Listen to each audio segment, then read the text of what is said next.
Good morning दोस्तों। तो कैसे हैं आप सब? उम्मीद है आप सब अच्छे होंगे और मैं भी बहुत अच्छी हूँ।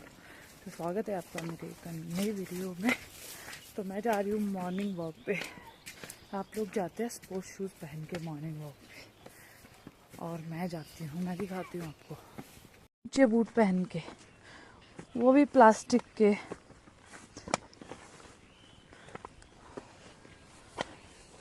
और आप तो बारिश में जाते भी नहीं होगे, मैं तो बारिश में भी जाती हूँ।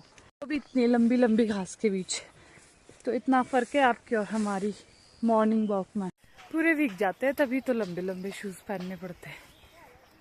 तो ऐसी ऐसी होती है गांव की मॉर्निंग वॉक।